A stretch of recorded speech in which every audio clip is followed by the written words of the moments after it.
Okay, sorry. Yeah. It's great. So this is all like It's crazy, right? it's crazy. So I guess my thought is what are the tools that someone needs to come in to be prepared to use, I guess, the correct wording for this. First of all, can you just call someone and say, "Are you a volume dealer?"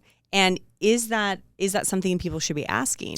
Yeah, in the past that was something you could always ask, but nowadays everyone's gonna say they're a volume dealer. Okay. Yeah, so really you want to say the first thing you should always, if you're buying a new car, so there's a couple of tools you can use for sure. You go in and ask, can I see the factory invoice? And you'll know if it's a real invoice because it'll have the bank's name on it. It'll have the car, the VIN, everything on it. You'll know it'll look like an official piece of paper. Like, it's pretty hard to fake those. I mean, I guess you could, but is that normal to ask for that, or is that like you asking should to look up their skirt? Can I see the factory invoice? Who's going to be offended at that? Yeah, and now here's the thing where I find that, and I'm going to defend dealerships here for a moment, because any other retailer out there, if you do jewelry or furniture, I mean, some of these places have a 300% markup, right? But you never see the Dan Rather special with the slimiest jeweler out there. No, you see a car dealer and he's doing the used car salesman act. I'm like, geez. And it's almost like the public and a lot of people believe, car dealers, they're not allowed to make any money. They can't make any profit. And so I have no problem showing my invoice. And sometimes I'll say, yep, I've got a price to $1,500 over invoice. You know, maybe it's, and that's, I'm making that. And they'll say, well, okay, or whatever. And then there's some incentives that we can get into. But for the most part, I think you should be able to ask for the invoice. And if they won't show it to you, that's not a good sign. And you should just leave, honestly, if they won't do that. There's no reason why you can't see that, because that really helps you understand exactly where you're at in the deal. So this is for new cars. For new cars. Now, for used cars, I would definitely look at three things. Well, two things, I'd say, for now.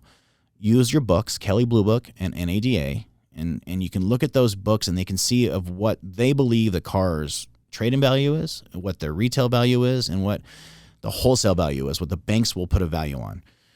They look at those things and say, okay, you have that information. And then also look at the market, and you can look and see what things are buying and selling for. Like, you just go on, like, you know, any Car Guru, all these things like that, and see what, okay, so I'm looking at an 18 Highlander. What are they selling for? How many miles? Now, a lot of them have different trims, so they have different options, but it'll give you an idea of at least where it's at.